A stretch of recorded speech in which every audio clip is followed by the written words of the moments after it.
wanted it to, because it's actually part 2 to what I spoke about back in October. I spoke about how we have become a judgmental society that is consumed with the idea of being right rather than being of the heart.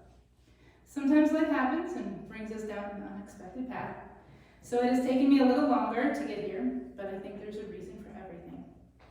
I have had the pleasure of listening to many wonderful reflections since I last spoke that helped me put several things in perspective.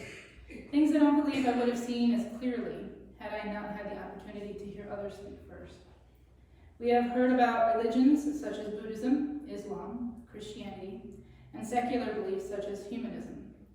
All of these beliefs at their core are rooted in the principles of loving and cherishing humankind, including oneself.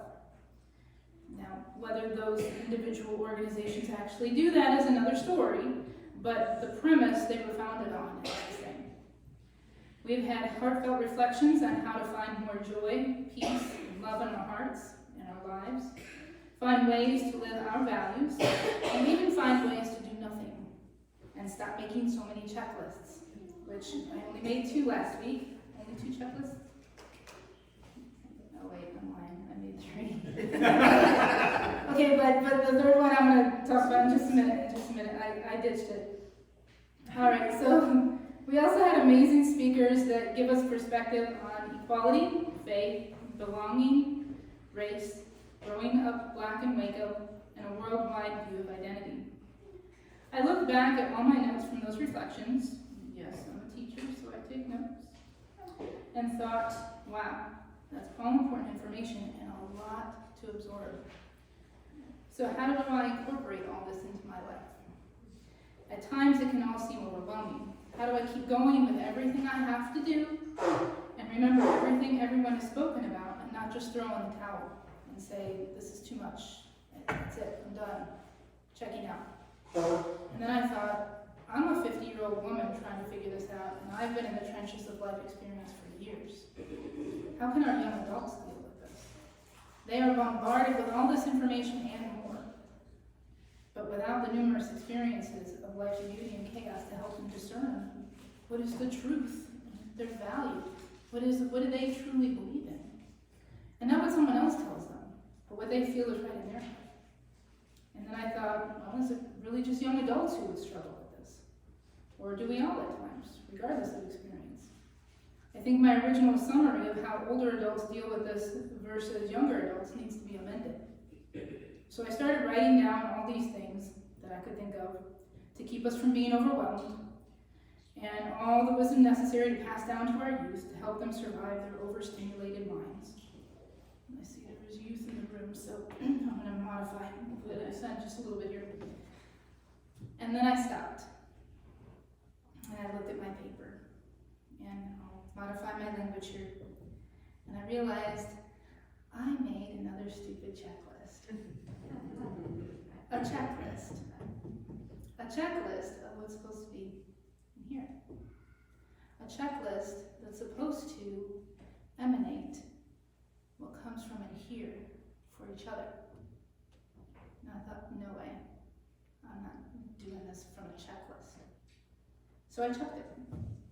I ripped up checklist number 3 and started all over again. I went back to the drawing board for a reflection that was mostly actually planned out already.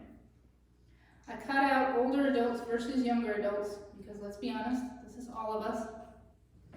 And a day later, I received a notification of quotes posted by Eckhart Tolle that inspired me to move forward. The first said, "Do not turn your attention elsewhere in your search for truth, for it is nowhere else to be found but within your body." The second was, "As within, so without.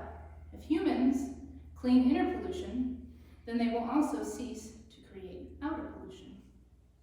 And lastly, this one I grumbled at a little bit at first, "Forgiveness is to offer no resistance to life, to allow life to live through you." Great and profound quotes.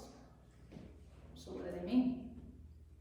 Then I realized that this part 2 of my part 1 was not more talk about how to find more love, peace, and joy, or about just looking at random emotions based on our environment each day. This part 2 is about the heart, just like part 1, but it's about the darker side of our hearts. The part we often ignore because it's not pretty. It's fear and shame and the wounds and everything else we have been told are bad parts and we need to get rid of, but still exist and are still just as real and powerful as the lighter side of our being. I said before, back in October, that we need to choose love at the worst and most inconvenient moment. And I still believe that wholeheartedly. However, we have to know what love is to give it. We have to feel connected to let go and to let ourselves experience giving someone our love. Not just family or close friends, but rather anyone or anywhere, regardless of who they are. So how do we do that? We've talked about this before. Every religion touches on it at some point and can really be broken down into 2 simple words. Know thyself. If you are aligned with your true self, it means you accept yourself as you are. The beautiful parts, the ugly ones, the inner child, the adult who wants to kick your inner child's little behind. Okay, that's it for that. The love, the hate, everything. You are you. And you will never exist again. In all the millennia of time and space, this short little time span of your life, this existence that is you, is all that will ever be.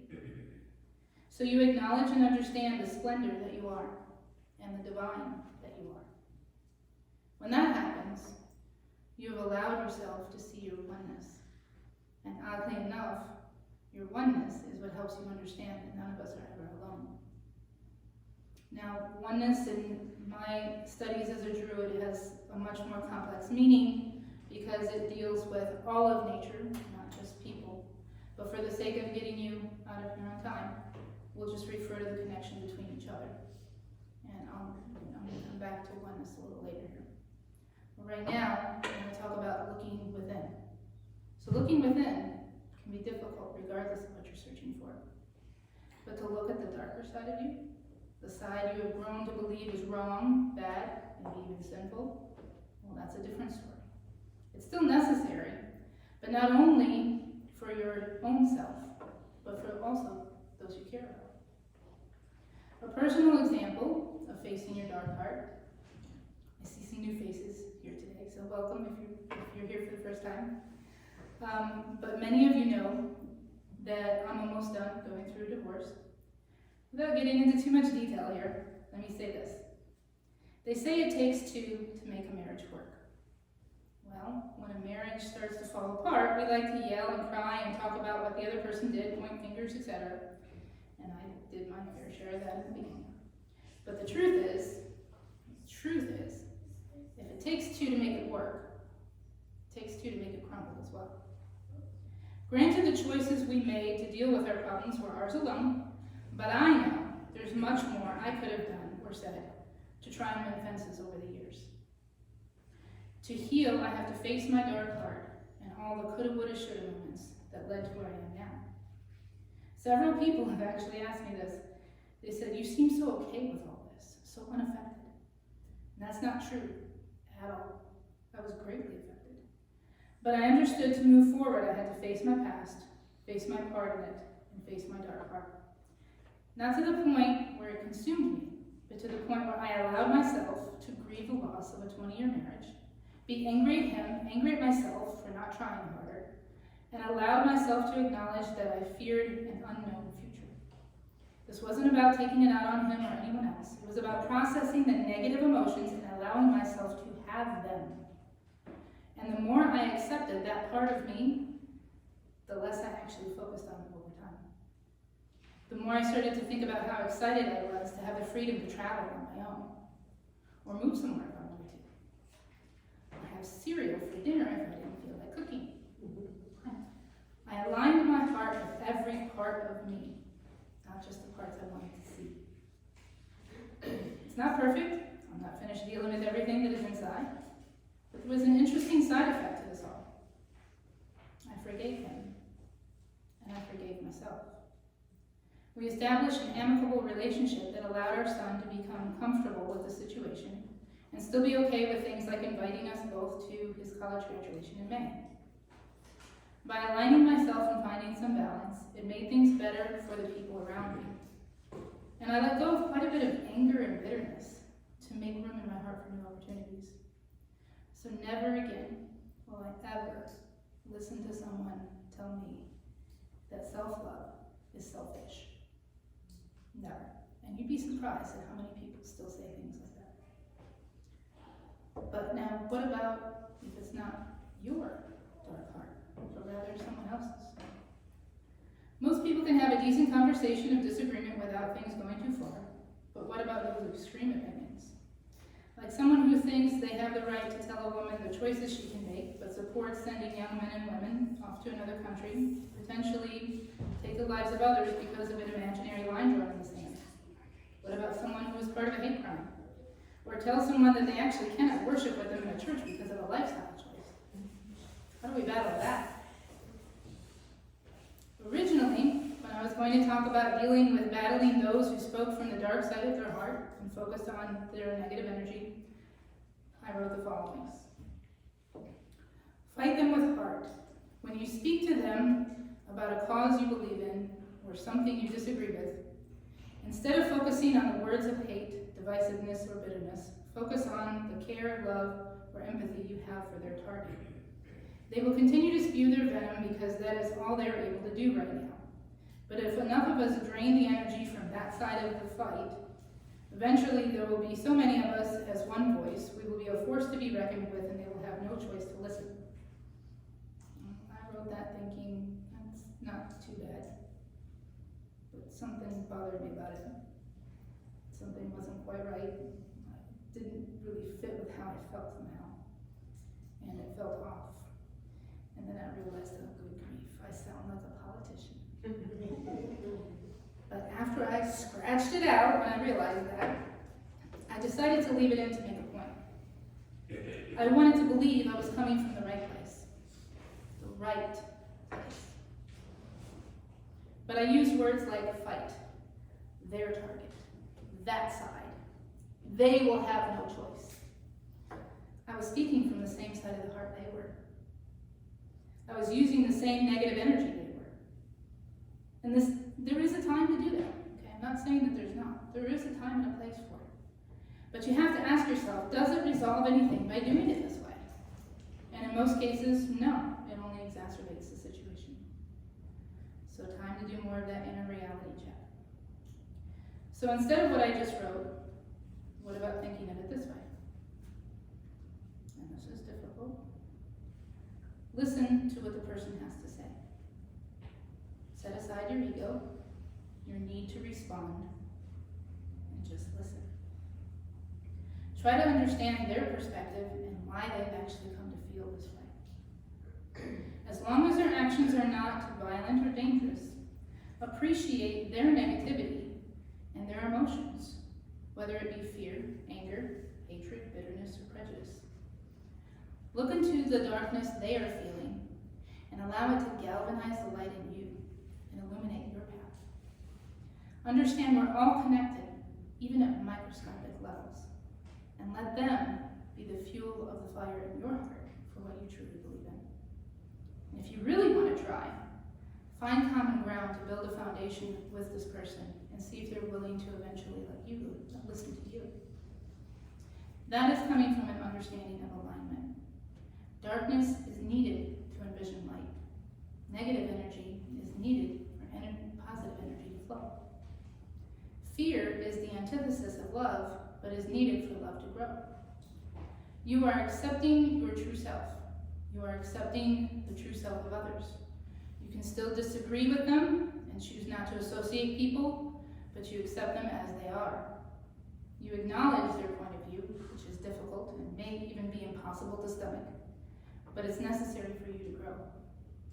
You've begun to merge the energy into a state of oneness. So is this a foolproof method? One and done? I'm aligned! Woohoo! What's next? No, never.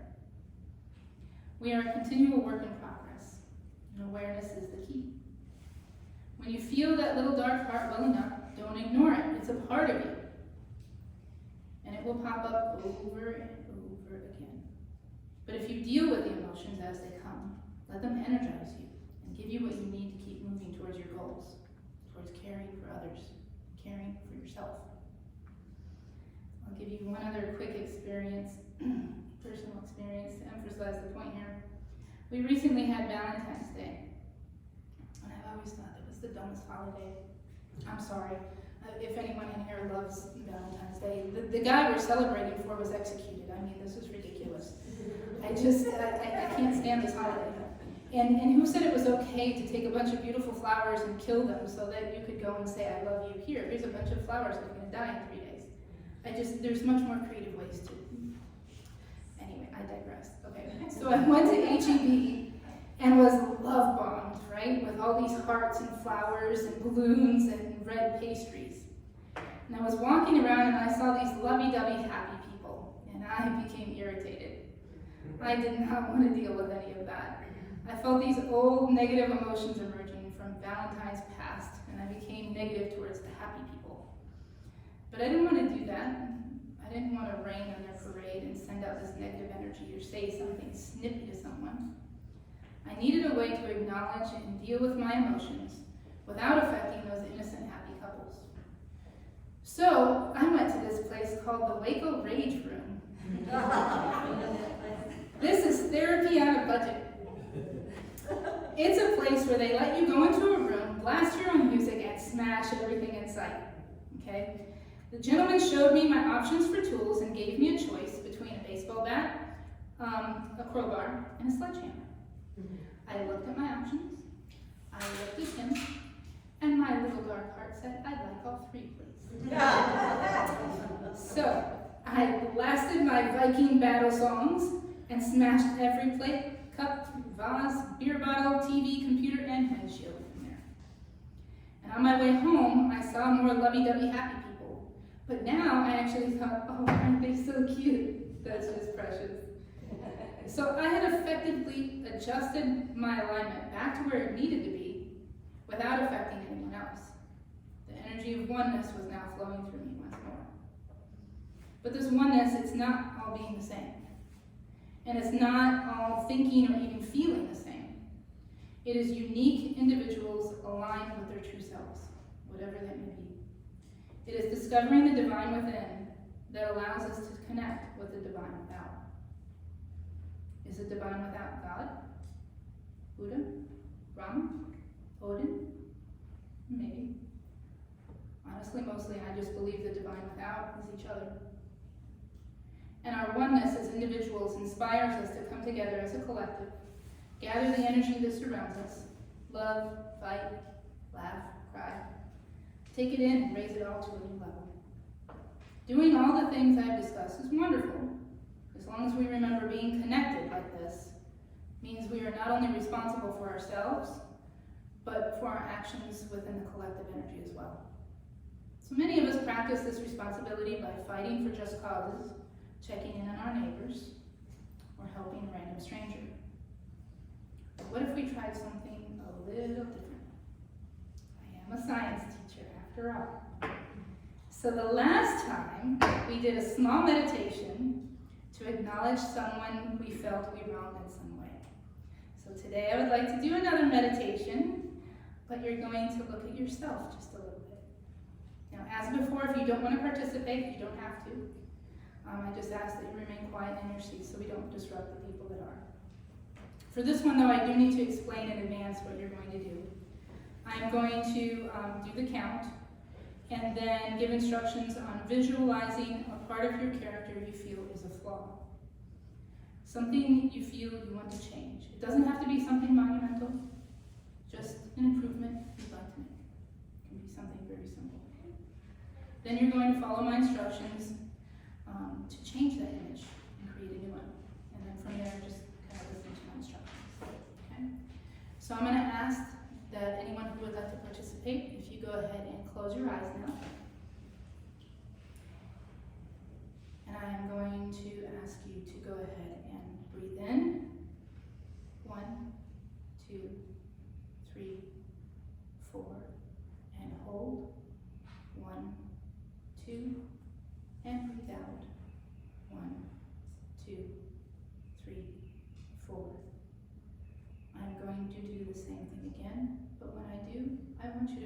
visualize a part of your character you feel is a flaw.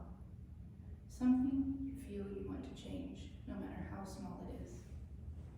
And breathe in. 1, 2, 3, 4. And hold. 1, 2. And breathe out. 1, 2, 3, 4. Now you have that image in your mind. I want you to imagine that image transforming into what you want it to look like, whatever it may be. But make it positive. Make it the change you want to see. Hold that image in your mind while I count for you to breathe again. Breathe in. 1, 2, 3, 4. And hold. 1, 2. And breathe out. 1, 2, 3, 4. Now, take that new image and give it a bright white light. Make it fabulous. Make it spectacular. As I count for you to breathe, when you breathe out, I want you to imagine that light leaving your mind, and your heart, and your body, so you can send it out into this room. Let all the light consume this space. Breathe in. 1, 2, 3, 4. And hold. 1, 2. And breathe out. Release all of the light. 1, 2, 3, 4. Release it all into the room. Open your eyes and look around. Do you feel a shift at all? It's already a positive atmosphere in here. It definitely is. But did it rise to a new level? Well, that's for you to decide. But I can tell you just from looking down and reading from the beginning and then looking up and reading at the end after you released it all, the air felt different. It looked a little different, a little better. That's our oneness. That's our center of our hearts. So just keep that in mind whenever you're trying to think of something to stay positive, or if you ever feel alone, because we're not. So today's reading that I want to end with, which is usually some kind of poem, is actually a song. It's not a beautiful, eloquent poem written by some poet laureate dreaming of whispering willows under the enchanting moonlight. It's a little gritty and harsh, but just as deep, real, and beautiful in its own way. It's a poem about dealing with the darker side of one's heart, allowing oneself to walk through the dark emotions rather than try to escape. But understanding the whole time it's not meant to wallow in forever. When you get to the other side, there is a better, more evolved version of yourself waiting to greet you. I do want to make a couple notations here before I read this though. The lyrics mention the concept of 46 and 2. For those not familiar with what it means, it's a reference to those who believe in the next evolution of human beings. So we have 44 autosomal chromosomes and 2 sex chromosomes. And this is the idea that we would gain another pair of autosomal chromosomes, which is supposed to not only basically take us to another level of consciousness as individuals, but also as a collective consciousness. There's also a reference to killing, but please realize this is a song about emotions and not the causing of physical death. Personally, I love this song because it exemplifies the oneness we seek, the balance we can create, and the truth of our hearts where we all meet. And I'm not going to sing this song, by the way, because I do want you to stay here. So I'm going to just read it like a poem. This is 46 and 2, written by Maynard Keenan of the band Tool. Join in, my child, and listen. I've been digging through my old numb shadow. My shadow's shedding skin. I've been picking scabs again. I'm down, digging through my old muscles, looking for a clue. I've been crawling on my belly, clearing out what could have been. I've been wallowing in my own confused and insecure delusions, for a piece to cross me over, or a word to guide me in. I want to feel the changes coming down. I want to know what I've been hiding in. My shadow, my shadow. Changes coming through my shadow. My shadow shedding skin. I've been picking my scabs again. Join in, my child. My shadow moves, closer to meaning. I've been crawling on my belly, clearing out what could have been. I've been wallowing in my own chaotic, insecure delusions. I want to feel the change consume me, feel the outside turning in. I want to feel the metamorphosis and cleansing I've endured in. My shadow, change is coming. Now is my time. Listen to my muscle memory, contemplate what I've been clinging to. 46 and 2 ahead of me. I choose to live and grow, take and give and to move, learn and love and to cry, kill and die and to be paranoid and to lie, hate and fear and to do what it takes to move through. I choose to live and to lie, kill and give and to die, learn and love and to do what it takes to step through. See my shadow changing, stretching up and over me, soften this old armor, hoping I can clear the way by stepping through my shadow, coming out the other side. Step into the shadow. 46 and 2 are just ahead of me. Thank you.